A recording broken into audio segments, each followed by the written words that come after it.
Kaitlyn's Games of the Month. Hey guys, and welcome to another month of Kaitlyn's Games of the Month.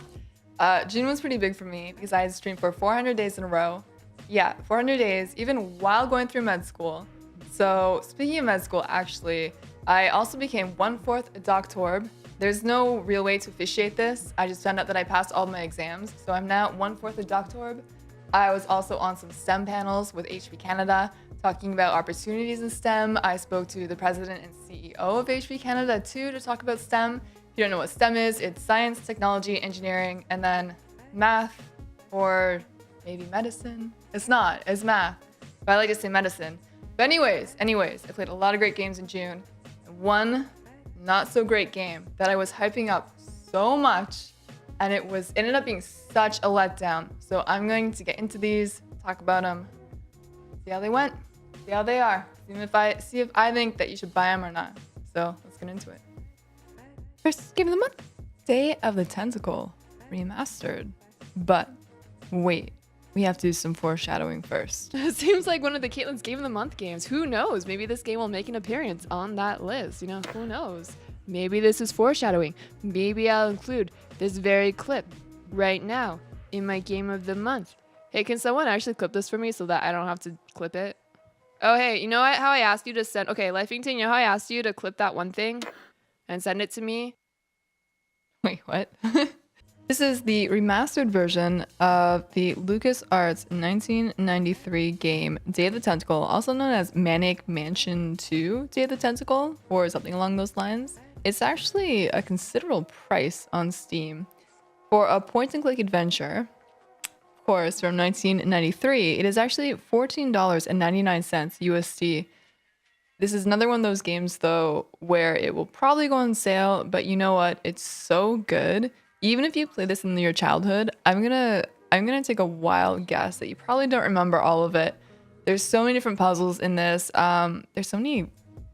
I mean, it's a point and click, so you're gonna have some puzzles that make no sense, but once you get them, you either feel amazing or you feel really bad about yourself for not getting it until then. You know, I had some that took me 2 hours to solve. So even if you played this as a kid, there's a lot of content that you probably completely forgot about. By the way, James is behind me in this, if you're wondering who's behind me. It's James. He was over, so we're playing VR together. My friend, who's named after Purple Tentacle, actually sent me this game, so thank you very much, dude. And yeah, I loved it.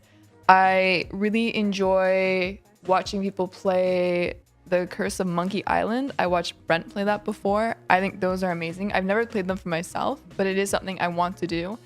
All in all, for $14.99, I would say this game is worth it. If there's a sale or if there's a humble bundle, you know, always be on the lookout for it.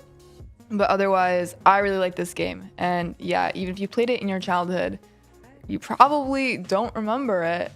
And even if you played it recently, you probably, there's no way that you can remember all the different puzzles. And if you really want to see what it looked like when you were younger or in 1993, you can press F1 at any time and the game goes back to the original graphics. And there's also a computer in the game that you can go on to where you can play the original Maniac Mansion. So I mean, pretty good deal. Some of the puzzles though, pretty infuriating though. Yeah, pretty infuriating. Point and click though, what you gonna do? Next, game of the month. This here is the Rick and Morty VR game titled Rick and Morty Virtual Reality. It is $29.99 USD on Steam, and you can get it for the Vive or Oculus. Of course, since this is a VR game, the pricing is a bit different. You'll find a lot of games that you can play in 5 to 10 minutes that cost $10 to $20, whereas an indie game that costs that much, you know, you're still probably going to get at least 7 to 10 hours of play out of. Most likely in the 14, 15 plus hours range. Oh my gosh, this was my favorite part of the game.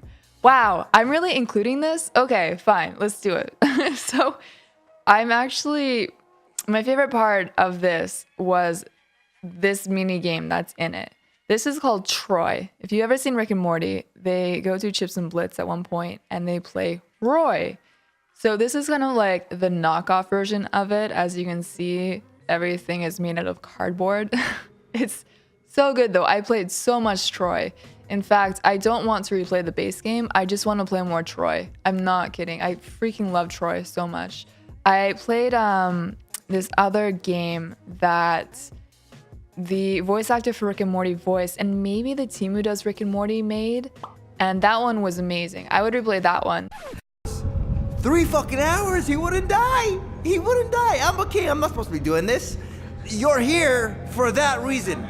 That's the reason why you're here. So you can sit here and wash and clean.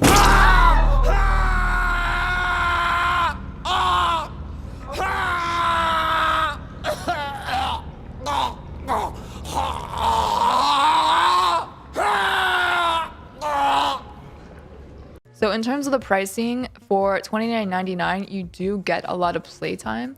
Of course, you need a Vive or an Oculus, which is really expensive. But I think that the Vive is going to come down in price. The Oculus has already gone down in price, and the Vive is likely going to follow suit. The Vive is also going to keep becoming lighter and less bulky. I'm sure the Oculus as well. The Oculus is already lighter than the Vive, but it doesn't cover your entire vision. So there's kind of gaps. I personally prefer the Vive, but I do like games on both systems. So this one, I mean, if you don't have a virtual reality console system, you could watch my VODs or something, I guess. You could look at my VODs or someone else's VODs, because the humor is amazing, and there is something in this game that they say is canon at the very end. It's not very important though, but I mean, you can Google if you want to know. So yeah, that's Rick and Morty virtual reality. And there's music in this game too. There's some really good tracks. Okay, moving on to the next game.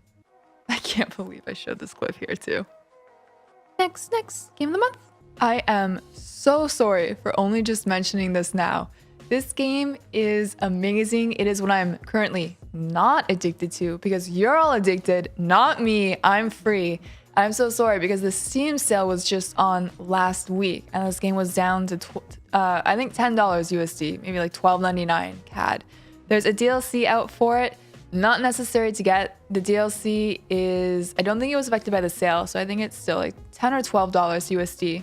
But this game without a sale is $24.99, and I still believe this is worth it. It's just that if you get it on a sale for $10, that makes it beyond worth it. This game, oh man, this game. I think that the best strategy when you play this game is to name every single person after someone that you know and hold dear to you. Because, I mean, it's not like anyone's gonna die anyways. You're gonna be fine the whole way through. You're gonna be totally fine. Just, you're not gonna lose your level 6 Hellion to a heart attack right here or anything like that. I've watched people play this game before. I tried to play it a few months ago, but my laptop actually couldn't handle it.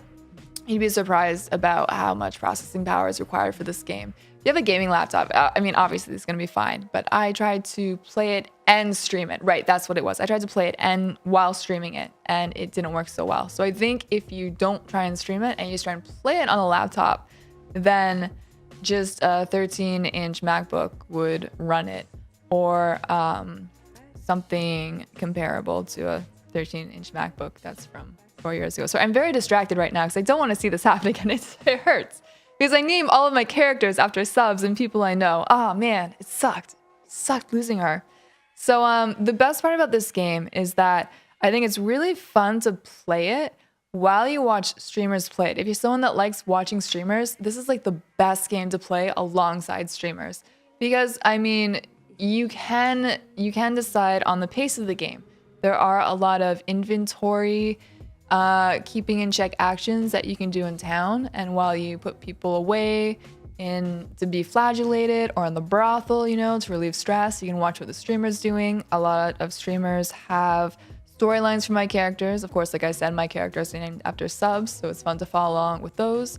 And then you can choose whether you want to name your characters or not. You know, if you want to go through the pain and suffering that I totally didn't go through, losing my level 6 Hellion named after Ash, my sub Sai, then you don't, I mean, I just think it's better if you name them, because don't you want to go through this? Don't you want to go through this torment? Right, so yeah, 29 or 24.99. Look for sales for it, but I don't know if there is going to be another sale. However, it has been out for a while, and the DLC recently came out, so I'm betting that there might be more sales coming up before Christmas. Next game of the... No, just kidding. This is not a game of the month. Oh my god, I spoke so highly of this game. I said that the first 2 seasons, or the first 2 episodes to this game, were better than any other part in the Telltale Games Walking Dead installments, except for the very ending of season 1, because it just tugs at your heartstrings so much, and there's such a great... Don't want to give any spoilers, but there's just a really long series of events that happens that flow together perfectly at the end of season 1.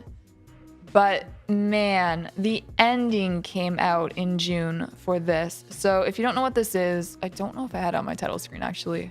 Hopefully I did. This is Telltale Games Walking Dead Season 3, also known as A New Frontier. It's actually not called Season 3 at all in the branding, but I believe Season 2 had Season 2 in the name. And this is this is $24.99 for all of the episodes, but you really only need to play the first 4. You can just skip the 5th one. Just don't. In fact, maybe just skip the 4th one too. Just stop at the 3rd one, read what happens, call it good. Basically, here's what happens. You play as Javi. Whoa, rip Kaitlyn. You play as Javi and sometimes come across Clem. I thought that was interesting. You know, I do like Javi. I like seeing this new side to Clem. This is in the future after the events of season 2, and you can import the choices that you made in season 2. And in season 2, you can import the choices you made in season 1. So that's great to do, because maybe you'll feel like your actions actually meant something. And you know what? In this game, they kind of do. They kind of finally do mean something. For all the wrong reasons, though. So depending on how much Clem trusts you, you get access to 2 of, I believe, 6 different endings. And the 2 endings I had access to were just, I didn't like either of them. One was awful, and one was just like pretty meh. Along with that, when you're choosing which path to go down, one of the endings is always going to be kind of anticlimactic. And I don't want to say anything more than that due to potential spoilers, but you're kind of left out in the dark from the choice that you didn't pick. And man, I loved this game. And then the final installment came out, and you know what? This made my Kaitlyn's not games of the month, but the first 2 episodes are so good. They're still so good, even though the ending takes it away from me. I guess I would wait for a sale, or, you know, watch someone play it. That's always an option, watch someone play it.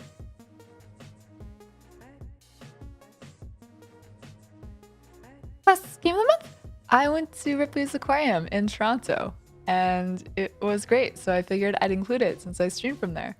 Ripley's is in Canada, so the admission fee is in Canadian dollars. Bring some Monopoly money, and they'll probably just let you in. We saw a bunch of sharks. This is footage right from my stream. I got to pet manta rays on my stream, and I did this before too. I love manta rays, man. I bought Brent a manta ray toy, gave it to him. And he wasn't as excited as I thought he would be. I guess people don't like manta rays as much as I do or something. I thought he would be like super excited, but I guess I should have gotten him a shark instead. Man. Oh, I guess I'm showing off my backwards elbows. But yeah, this was fun. So I guess my other game of the month is IRL. Actually, IRL.